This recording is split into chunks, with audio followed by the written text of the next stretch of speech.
I started 15 years ago, in my early 20s. Some people kind of underestimated me and just wanted to, prove them wrong and, show them that, hey, even though I'm young, I can push through. Today, we're going to be speaking with Vince Fiacco. So Vince has there's 3 agents on his team total. He does 45 million in sales volume. He works the Edmonton, Alberta area. So 666 $660,000 is his average sale price.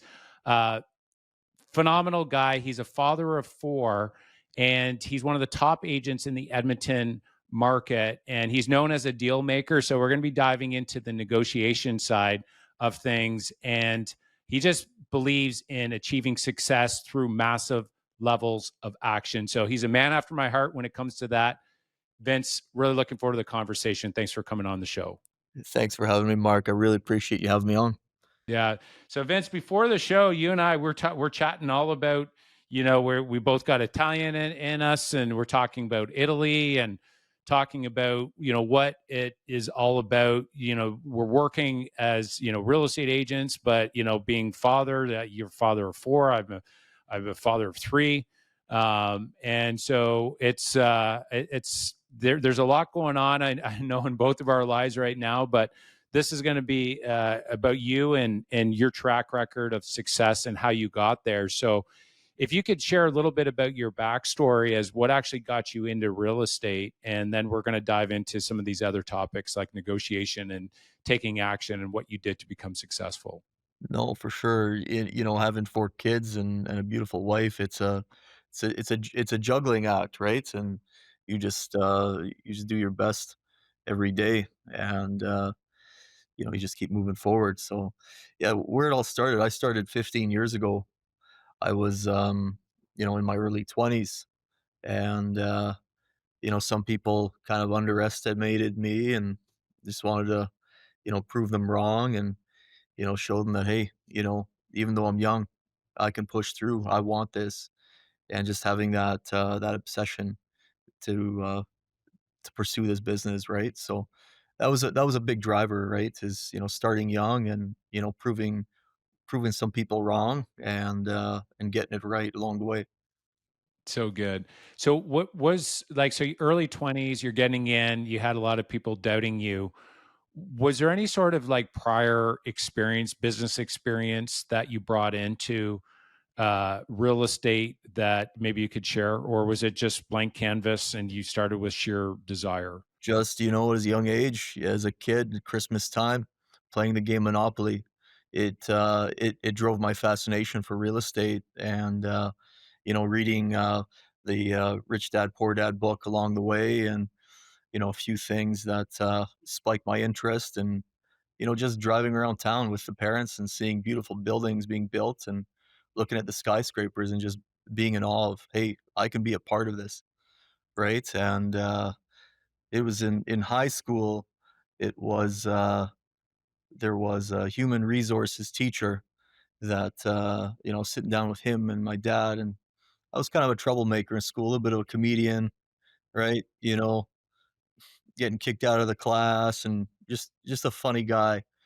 And, so I sit down with him and he's like, "So what do you wanna do with your life?" And I said, I wanna get into real estate. I wanna be a big shot, real estate developer." And he's like, "Why don't you just be realistic? Get into the trades and, you know, you make a good living, right?" And, tradesmen work their asses off for sure, no question, right? They're the salt of the earth. They make things move. But, I wanted something different. And so you know, I pushed and I got into this when I was in like early 20s and just no business experience, just learn along the way. Man, Vince, it's a very similar story for me. When I got into real estate, I thought, what better way to learn about investing in real estate than become a real estate agent? And so I was always looking at the real estate section and, looking for investments. And that same book, Rich Dad Poor Dad, was a catalyst to buying our first investment property and actually what really drove the real estate desire as well. Yeah, Um, similar, same here, right? Yeah, and so this is where, your dad, which, would have been somebody that, was in the inner circle, letting you know, like, being realistic, of course, he would have been coming from a place of wanting the best for you, and, not realizing that, there's this big dream there. How did you view that? Because, like, it's interesting. There's two different takes that somebody could take. Somebody could, like, take that as, that is truth, and I'm just going to stick to that, and they're going to get into something, against what their main desire. But you took it a little bit different. And did you use that as, like, some fuel? I I'm going to use that kind of, absolutely, yeah. absolutely as fuel, and a little, a little underestimated. Yeah, no, my I was in the meeting, and my father was the one that, said, "Hey, do it," right? The human resources teacher was like, "Hey, just be average. Just do your thing. You're a C student. Yeah. Um, you're not gonna make it," basically saying that, right? And so I wanted to can do something to prove Yeah. him wrong. Yeah. And so I got into the business of real estate, like I said I do, joined a firm. It was 2010. I was 21 years old, and I was working a full time job. I bought a home when I was young, and then I was doing real estate part time after work. And man, it was a huge learning curve, but I wanted it. I called every for sale by owner in the area. I showed up to listing appointments in my shitty beat up car. I parked like 3 blocks away from the house so they didn't see my beater, and knocking on the door and getting in, and eventually getting your first few listings. But I'll tell you something about my first deal. It was a coworker of mine at my other job when I was doing it part time, and shit, I showed him like maybe 50 houses. It's like, frick, and he didn't wanna make a decision.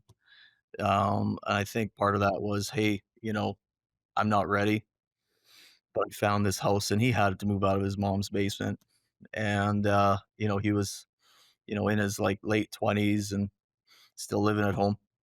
I'm like, "Dude, like, let's go." Found the house for him, and then he stopped taking my call, and, so I call him from my cell phone, I call him from the office phone. He knew my number, he was just dodging me, and, back then we had payphones. Remember payphones? So I Yeah. call him from a freaking payphone. He answered on the first ring. And I'm like, dude, we're buying this house. So this is before DocuSign and all the electronic fancy stuff. And I show up with, the purchase agreement and a pen and signed it up and faxed it off to the other realtor. And that was my first deal. It was a little, little gritty, and I really wanted it. And that's definitely one you remember, and you know, you cherish those moments because it's so good right now. You've built something over time and you look back and you're like, holy shit, like Yeah. I have it so good. Oh, man, that's such a good story. So I guess he was ghosting you because I guess he was scared, he didn't want to take action, or, like, what do Yeah. you think that was? Why was he just, he didn't want to move, or what do you think that was? I don't know, man. I think it's just some pressure at Yeah. home and just Yeah. maybe he just didn't want to make the move. But he was at the end of the day, he was glad he made the move. I would And imagine a few years later, you look back and have a conversation, tell me about the conversations after that, that no, encouragement that you he gave was him. he was grateful. Like, I mean, Grateful. he had his own space. Yeah. He created an asset for himself. And, yeah, man, like, he did that, it helped him, and he did that Thankful. at a young age, moved him out of his mom's basement, you know? See, there's a really important lesson here, I think, for the agents listening, Vince, is that I think, as most real estate agents, most of them think that, you know uh, being an order taker is being a good agent. So you tell me what you want, I'm going to go do it. But what I want everybody to really think about is when you go into a restaurant and you get a server that is like passionately engaged or full out, right? They're you ask them what you'd recommend to order, and they're like, listen, people come in here for this. This is our special dish. This is phenomenal grandma secret recipe, flown in from Italy, all the rest of it. And they guide you on a decision, and you taste it and you like it. All of a sudden, like you're an advocate. And so compared to walking in and then you ask what they'd recommend, and they say, well, what do you like, and they're totally disengaged, totally different experience. As an agent, I am a firm believer that we need to be a guide, and a lot of times we need to be like very encouraging, and in some cases like what you did, I'm coming over here and we're going to go buy this house right now. That is a perfect example of being a guide and like encouraging people and helping people over that fear, because that was he's probably scared to take action. It's like this is a big thing, but he needed a somebody there to like be firm with him. And I think that's where we have to really put on our advisor and authority hat when we're working with clients. And I'm sure you've taken that core lesson that you learned on that very first one, and you've been the guide along the way, and has probably been a big part of your success as well.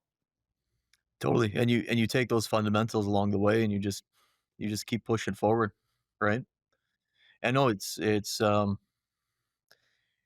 true, like, you can't just be an order taker. Like, I think the way tech's moving, it's you're either gonna be at the top of the game, you're either gonna be a top producer, you're gonna be, you know, you don't wanna say it, but like an Uber driver, but like an Uber realtor.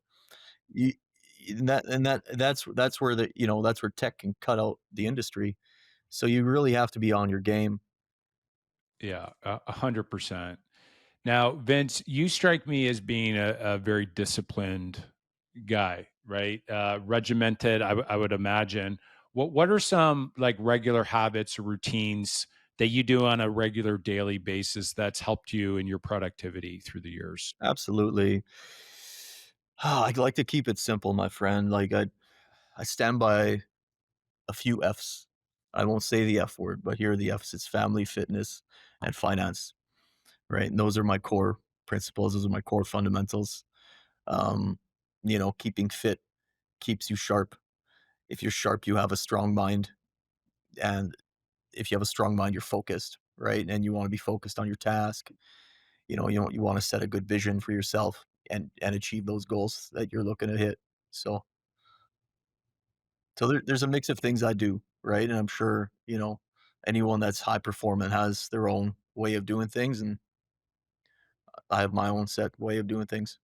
So, what is your we'll say your regular weekly when it comes to fitness, for example? So, there's a lot of agents out there. It's like, listen, I'm so busy at work, I'm too busy to go work out. So, what does your weekly routine look like for working out? Because you're doing, big business and you're working out at the same time. So, for the listeners out there, maybe you can explain a little bit about what you're doing on a weekly basis there for fitness. No, for sure. And I'm an early riser and I'm a late. I go to bed 11ish and I'm up at like 4:30 in the morning. I hit the gym at 5 a.m. and I do, a hit routine. I do a mix of that. I do some cold plunges, I do some heat and the steam. Um, do some yoga. You know, it's just a mix of things, and keeping a good diet. It's it all flows right. If you have a disciplined body, a disciplined mind, it's a lot easier to be focused. Yeah, 100%. I mean, for me as well, it's like when from a fitness standpoint, when you're on the ball there, I find that uh, taking down hard tasks are a lot easier. I mean, that's where I'm a huge cold plunge guy myself. And so when you do that and you do hard things, all of a sudden making that tough phone call, you just move a little bit faster on a day-to-day basis versus kind of waking up, rolling out of bed, and then going through the day, and then you're scarfing down Skittles and Doritos for lunch, and you can only run fast for so long by doing that, right? You gotta for the long game, you gotta look at it. How sharp do you feel when you get a good workout in? Oh, yeah, hundred You percent. put Even if you have an Yeah, injury, you push through that injury, you're still pushing along. you feel, like you can conquer the day versus, Mm, waking up, doom scrolling, eating something, greasy, and then, it's just a different feeling when you're yeah. doing something healthy in the morning. And Well, that's why, I do it first thing in the morning so you get out of the way, 'cause it's tough to do that, midday or in the afternoon, in the evening. It's tough if you've had a long day, real estating and family and everything, right? yeah, 100%. And that, yeah, I totally agree with you. It's like Brian Tracy talks about the idea of eating the frog. You do the hard thing in the morning, and then everything else after that becomes easier. So, 100% agree with you on that. It's a game changer. And I just think as a business person, if you're physically fit, I think that you command more respect when you meet people. It's like the people see, okay, well, so like you're your own business card. I think, business cards are You're a kind of, walking they, business card, you, absolutely. right. And people, they judge you based on how you look. Like, then maybe it's not fair. But if you walk in and you're physically fit and you're dressed really well and you hold yourself well, instantly you get authority.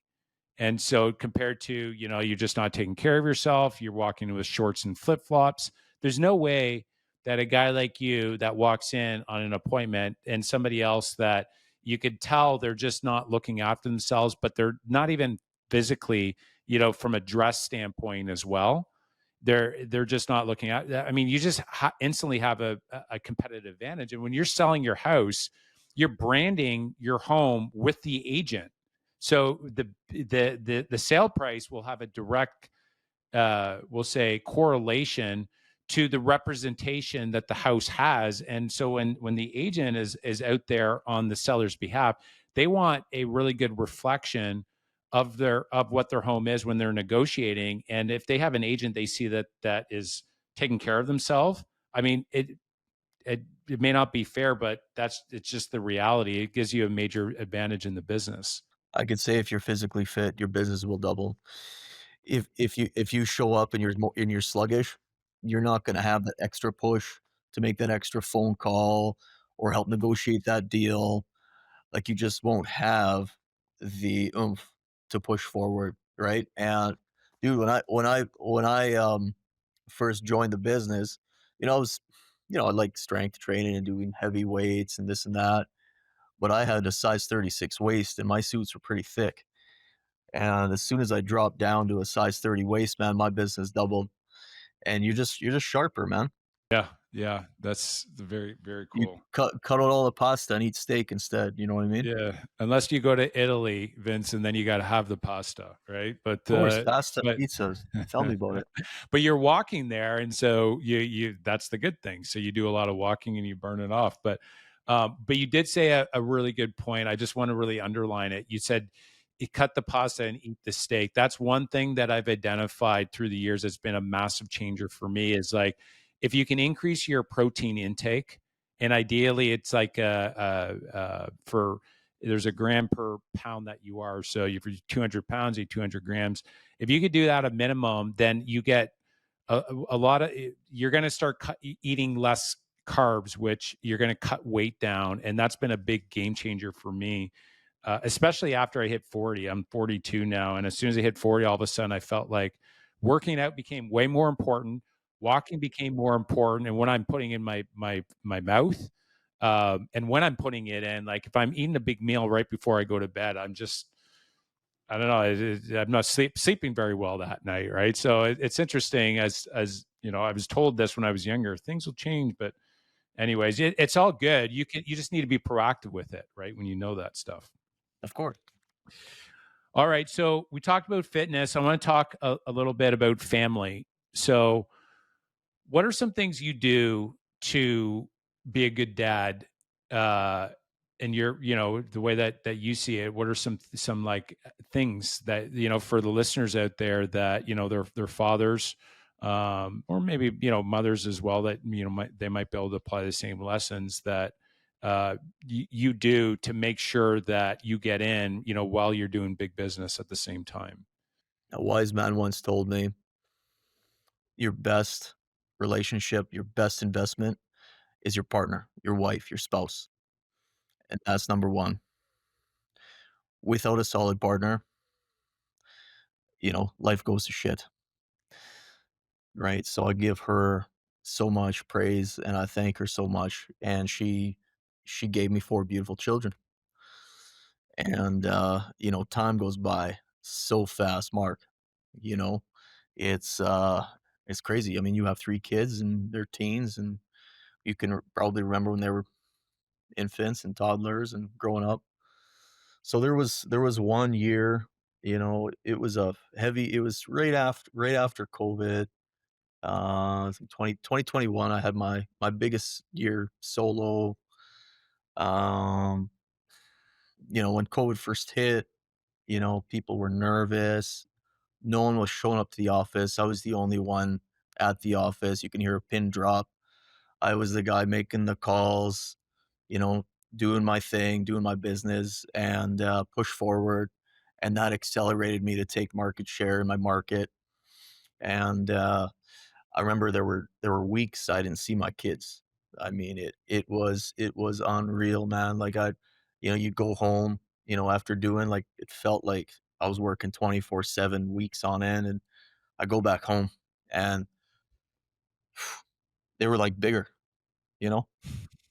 It's crazy. You know, they grew. Yeah. Totally.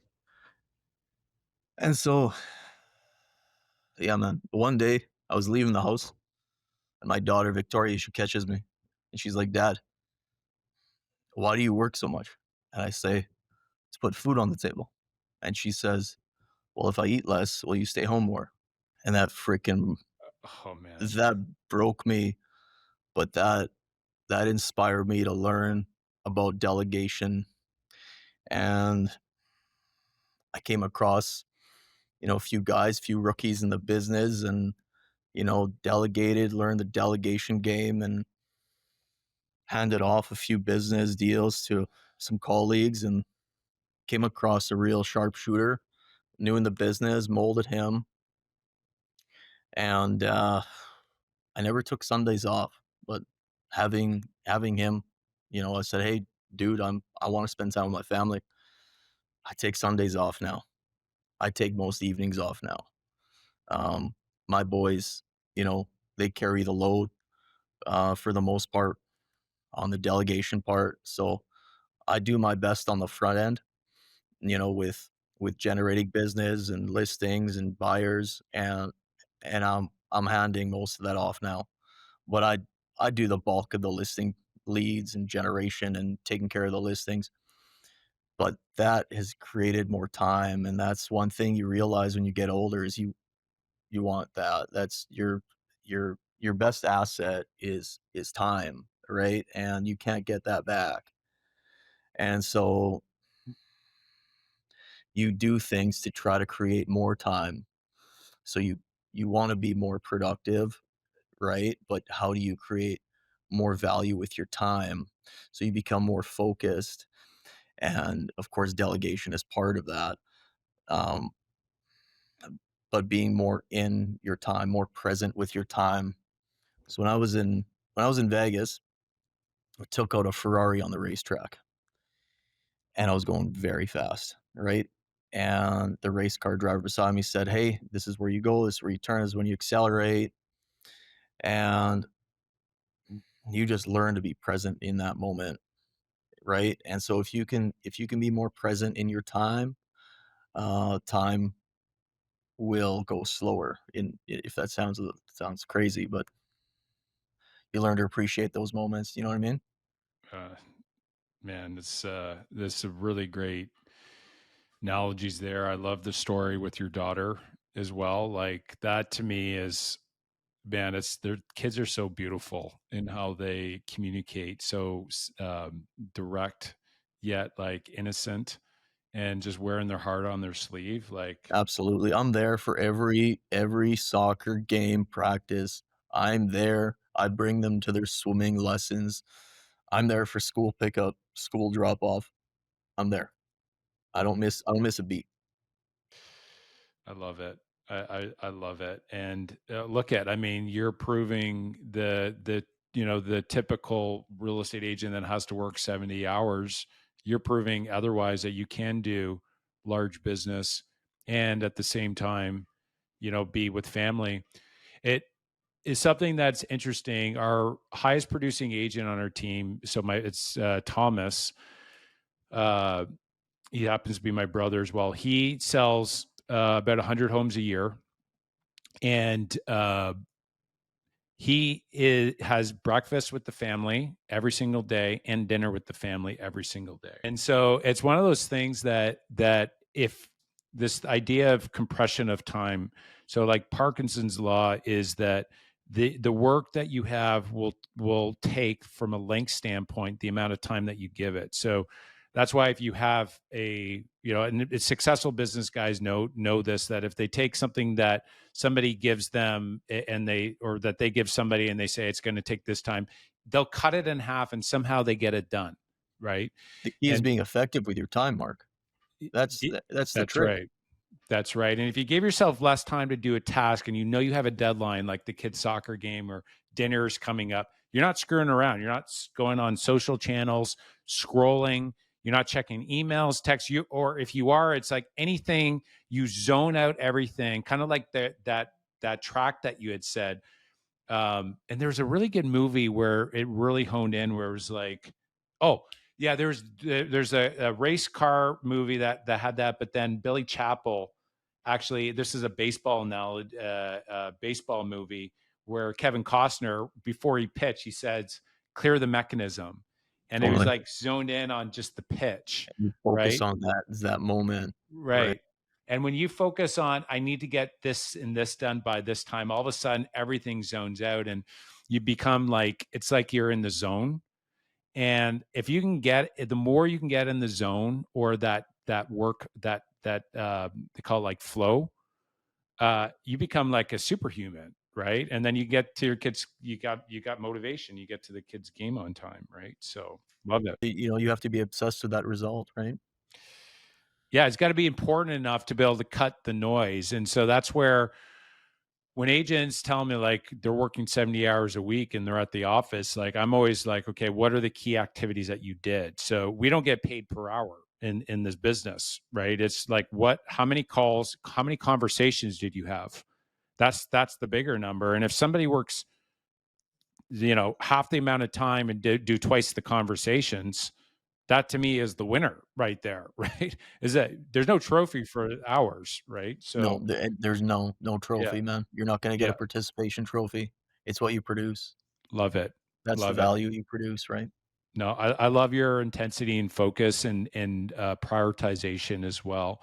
I'm going to circle back to the finance near the end. I want to talk a little bit about when you got into the business. So you started with, say, a friend on your very first deal. What did you do to be able to generate new business? Which is a question that a lot of agents have. Like, how did you get new business?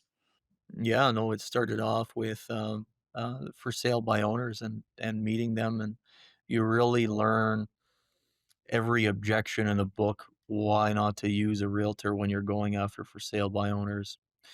And so you just sharpen your axe by doing it, right? There's no script or, video you can watch by just going out and doing the task, which is getting the business, right? And that's where I got my edge on, becoming a lister, is becoming really good at um, knowing what the client wants and doesn't want, and learning how to work with that, and just fine tuning my tools along the way, right? Got it. So now, when you were going after for sale by owners, uh, was it just you look them up and dial them, or did you actually just go and visit them? Like, what was your approach? No, no. I set up, it wasn't a cold approach. You'd set up the appointment to view the home, and then you'd have a chat with them and see where they're at, and, if there's an opportunity for a conversation, then you jump in, right? And it's about relationships, right? And you're kind of, you want the business, right? You wanna get in there and get the business, but at the same time, you're building rapport as soon as you walk in the door. The first few seconds is crucial, and then you're building kind of relationship with them because you wanna obtain a client, right? And so, you become really good at that. And say, what would be your conversion from having going on, say, like 10 of those appointments, and to be able to say yes, okay, we're ready to work with you. And do you still think, is that still something that is Yeah. a, Well, a good at the approach today? beginning, for sure, and it can be a good approach. There's 1,000 different ways to lead gen. You know, you all the agents, new agents, old agents, you all have your own way of doing business and getting business. My advice to anyone new or old in the business, fill up your pipeline, learn what works, what doesn't, and when you find that thing that works for you, double down. Go all in with that thing that works. And so, some agents are strict, with their, you know, their cold calls, or they door knock, or they do direct mail, or they do social media advertising, and some are just, referrals. I think you need a mix, right? You need a good mix. And then when you find the few that are producing the result you're looking for, then you just double down on what works, right? There's no silver bullet. And of course, starting out, it's going to take some time, but through consistent action, you'll see the result over time. You just have to keep stacking those wins. Rome wasn't built in a day, and just keep pushing forward, right? Hmm. Got it. Okay. So we got leads now. So the next part is you're going in on an appointment. So say, you're going on a listing appointment. Let's use that as an example. When you go in on an appointment, do you have a set presentation that you follow? Is it a matter of you go in and like, is there a system you follow, or is it more so you meet with them, build rapport, or maybe you can kind of take us through what has helped you to be able to take an appointment and be able to convert it into a signed agreement? No, absolutely. And it all starts with the initial engagement, and that's, typically over the phone. And you gather as much intel as possible, and you can kind of tell if this is going to be a one-step appointment or a two-step appointment. And it's case by case. But typically, you know, you walk in the door and someone's like, "Hey, what do you think it's worth?" So you come loaded with, some ammunition and some comparables, and you talk shop, and you figure out a game plan and kind of go from there. Got it. Okay, so you walk out, you have an agreement now signed, so they're working with you. What are some things from a customer service and delivery to be able to do a really good job? Like, what are some things that you do that at the end they're like, wow, that was really great service? Right? From start to finish, right? You're giving them the white glove service from start to finish. Being available is number one. Having market knowledge and working with someone that's experienced in the area, then they feel confident working with you, and you know, having that competitive edge to play to win, knowing that they're going to get you a good, you're going to get them a good price for their home. And in some markets, and there's multiple offers, so it's navigating through that and knowing how to negotiate and make sure that your client is, obtaining the highest possible price. So there are different scenarios that take play on the listing, but for the most part, it's just delivering the result that we're looking for and achieving the end goal, which is, sell their home, for the most amount of money possible, and, helping them move, right? Hmm. Got it. So Vince, you're known here as the deal maker. That's something that you're known for. That. What are some of the key attributes that you think make a really good negotiator? It all boils down to your fundamentals, man. Being obsessed with the result, being obsessed with getting your client the best result and playing to win, right? And having confidence that you're going to get the job done for them, right? Everything else comes into play, man. From negotiations to how the deal's done to negotiating terms, right? Those are the fine little parts and the fine little details in the Yeah, transaction. For sure. It's interesting when sellers are, or even buyers for that matter, when you're negotiating with them, I mean, it goes back to not being an order taker, right? Being a guide, but you had said something there that I totally agree is confidence. It's like they're looking for a guide that is confident that's going to give really wise counsel. And so that's where I think the result is the other thing that you had mentioned that's really important is like, what's the goal here? What are we trying to accomplish? And so for us on our team, we talk a lot about we're hired to get a result and to create the best experience getting there.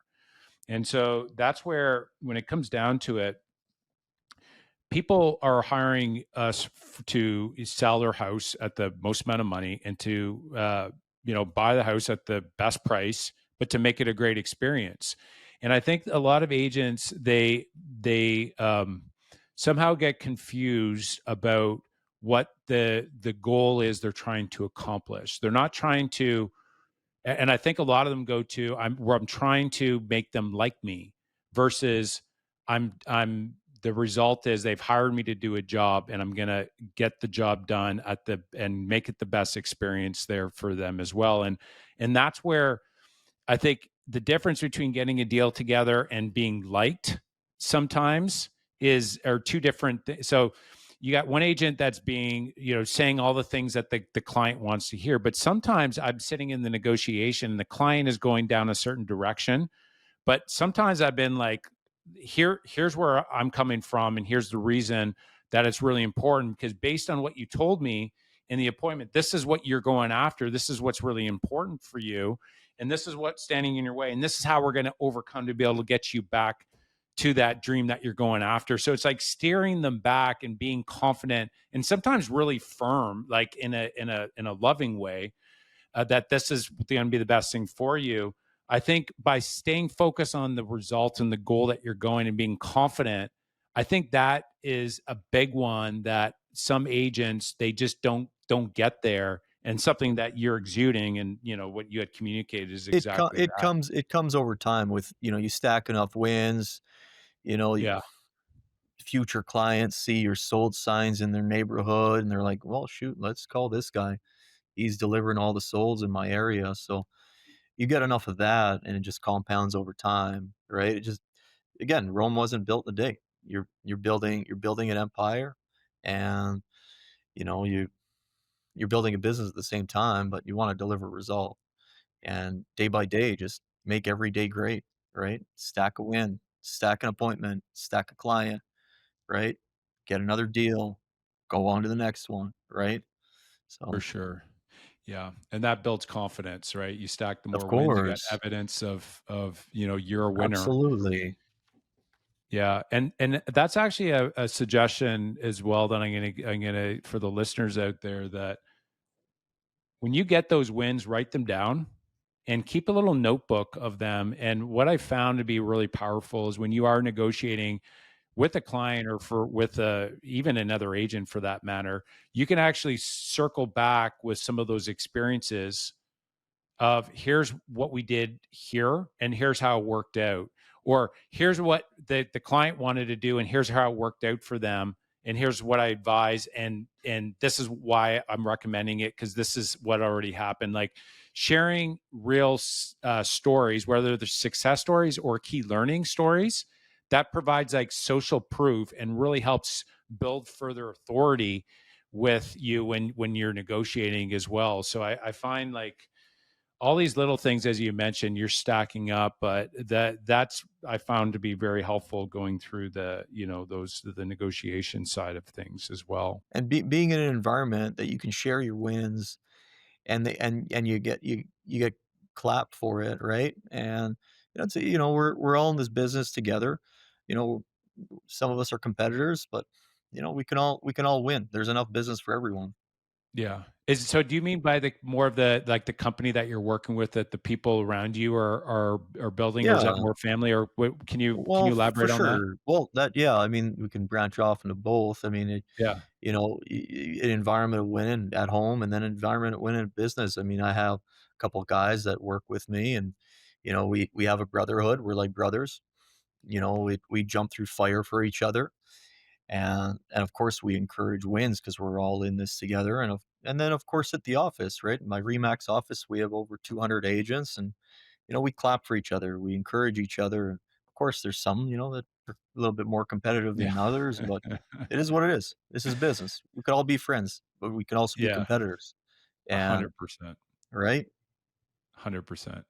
Yeah, it's actually even, I mean, on our team, we have like 40 agents, but like we have a leaderboard and there are like, um, they're highly competitive. But it's like at the end of the day, we're all, hanging out. And like you had mentioned, there's that tightness, but at the end of the day, nobody wants to see their name at the bottom of the list. Right. And totally. so, and even when they're at the top, even though they're really close, they're like, "Hey, just got a deal." It's like, "Ah, man, okay, I'm going." Right. And there's something really powerful when you get around other top producers and you're encouraging and pulling and pushing each other. If you could surround yourself with that, that's what actually keeps you going. And so interesting, Vince, because through the years we've seen agents that have, they're doing so well with us and then they transition on their own and they just kind of fizzled out. And what I realized is that the overall culture of going hard is something that is infectious and it actually rubs off on you. And so the days that you don't feel like going, you're like, oh man, I don't want to be on the bottom of the leaderboard. I'm going to make that extra call. I'm going to stay a little bit late. And if you keep doing that day over day after day, you get ahead and you put sales up on the board. But if you don't have that, you like the days you don't feel like doing it, you don't have any extra motivation for that, and you fizzle out. So, I mean, I'm glad you found that, but I Culture think of winning is infectious, my friend. you And got it. if you can surround yourself with a few badass animals, Yeah, life is great. yeah, for sure. And I think there's a difference between like unhealthy competitive Of and course. healthy like encouragement and competitive and No, for sure. right. And of course, there's that saying, the greatness and insanity are next door neighbors, and they borrow each other's sugar, right? Okay, I haven't heard that. I think it was on a Can Joe Rogan say that podcast or say that something. again just for the listeners and for myself. You said yeah, Greatness and insanity, they're next door neighbors, yeah, and they share each other's sugar. It yeah, it was it was it was awesome Joe yeah, Rogan podcast. yeah. I think it's interesting because as a real estate agent, you get in the business, and the only way you get compensated is if you are successful adding value to the marketplace. And a lot of people they look at that, and that's not a very attractive thing. It's like, what's the salary, right? But uh, Different world, man. yeah, 100%. Very cool. All right. Now, in regards to say referral, repeat business after the sale, is there anything that you do to build your past clients and to be able to encourage referrals and introductions so that they can continue to grow the business? You know, besides giving them a badass experience at the sale, it's, just keeping in touch and doing client events.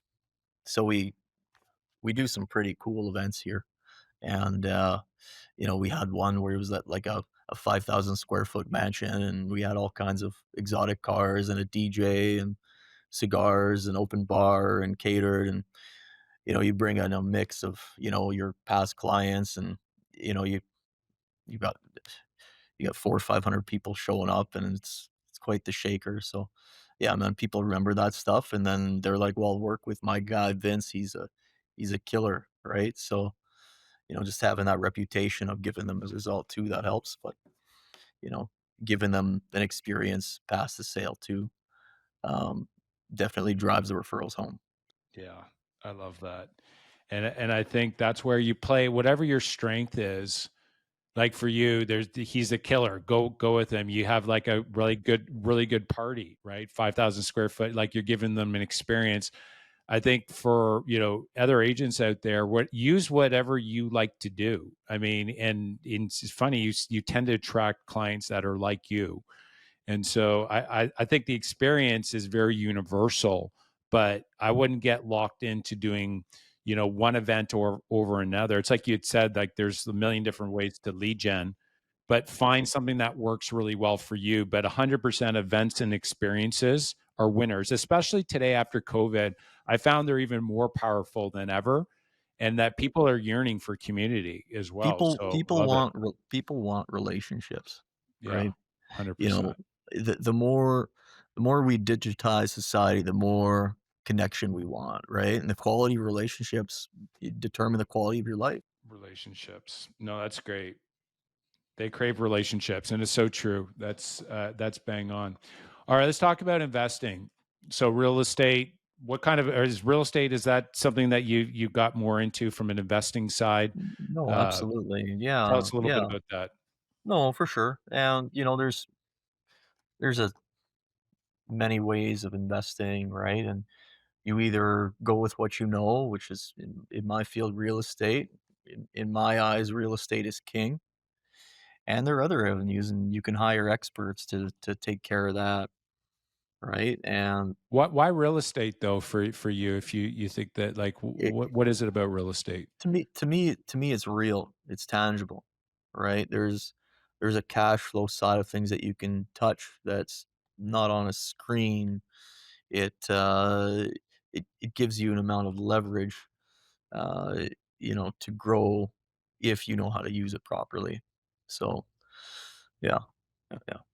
And when it comes to real estate, what do you like investing in most? Is it more single family properties? Do you like multifamily? And like why, maybe, what's the asset class, and why do you like that?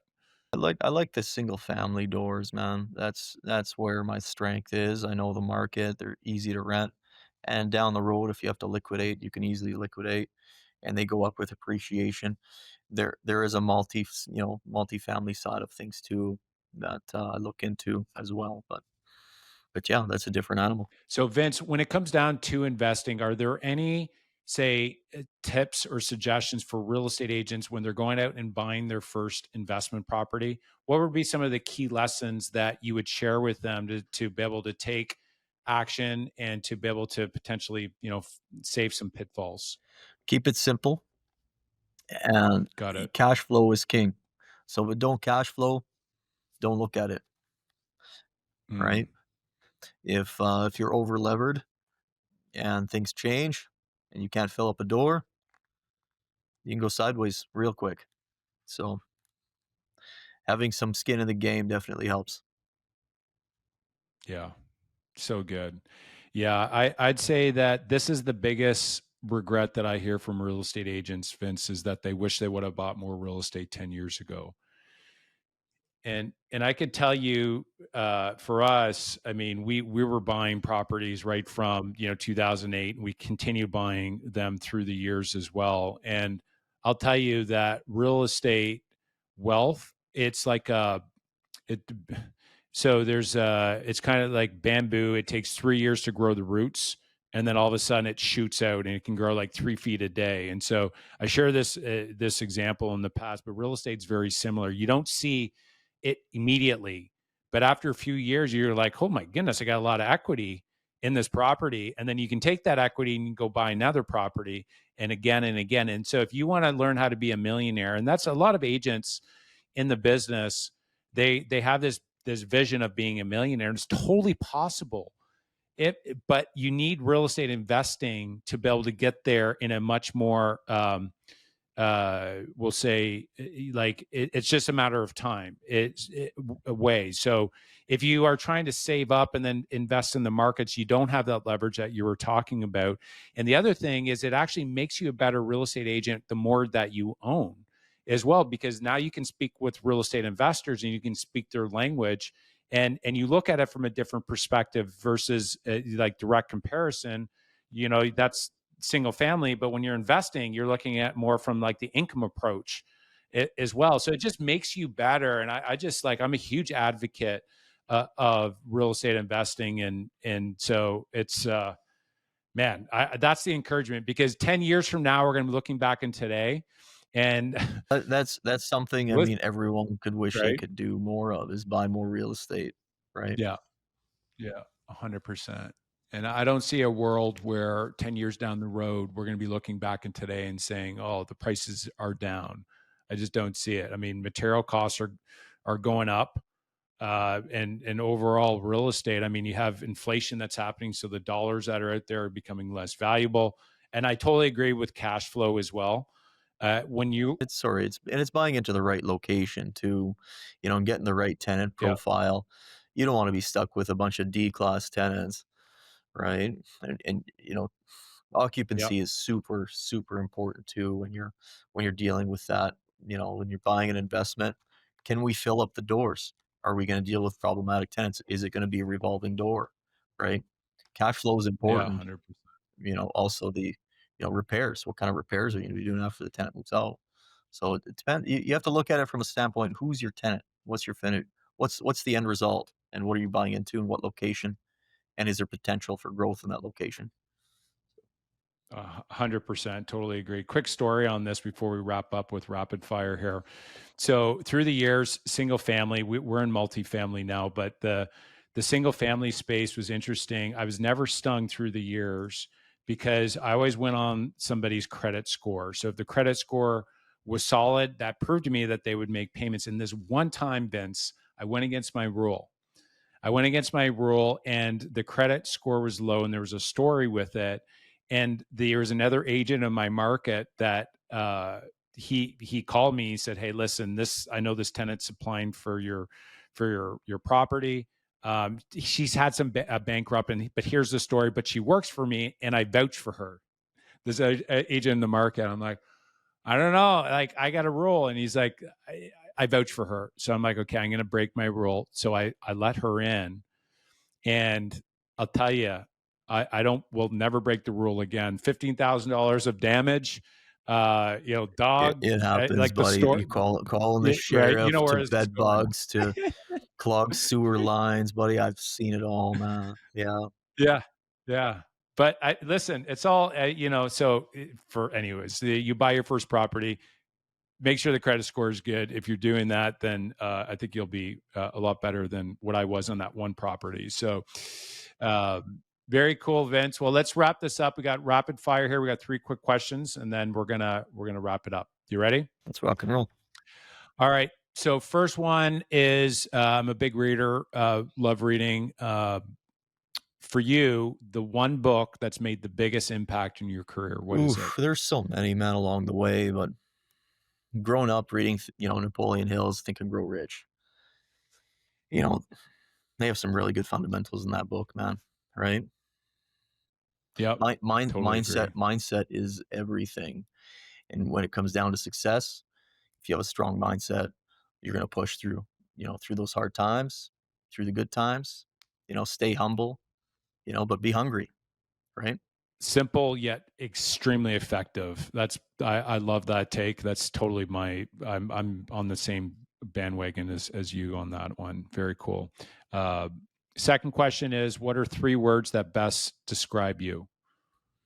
I'd say kind, intelligent, and funny, right? Also, I mean, ambitious, but I can add a few more in there, but you know, Yeah, that's good. I know for you being like super humble, that's probably not a question that you're very comfortable answering, but I but appreciate you totally. going against it. You know what?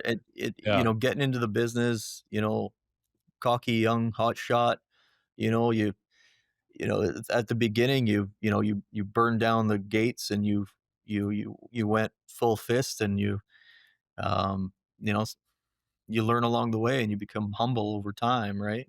Time humbles you, right? And we're blessed to have the ability to do what we do. Yeah, I grew up playing hockey, and you got a cocky guy that got the crap beat out of him one game. All of a sudden, he's not so cocky, right? And so, I think in business, you get beat up a few times, and all of a sudden, that can knock the wind out of you pretty good in a good way. And there, you can take it 2 ways, right? You could take it like, "Oh, I'm out of the business now," or you can go back at it. And so, sometimes having something not great, or client kind of rips you off or whatever, it humbles you in a good way, and it's actually in the long term it's actually a good thing for you. Interesting. All right. And last question, final words of advice or wisdom that you have for the listeners to be able to, take their business to the next level. Absolutely. Three lessons I would say if you were to take these ones and run with it is live with intention. Time, don't waste it. Pursue greatness. Go for it. Don't half-ass what you do.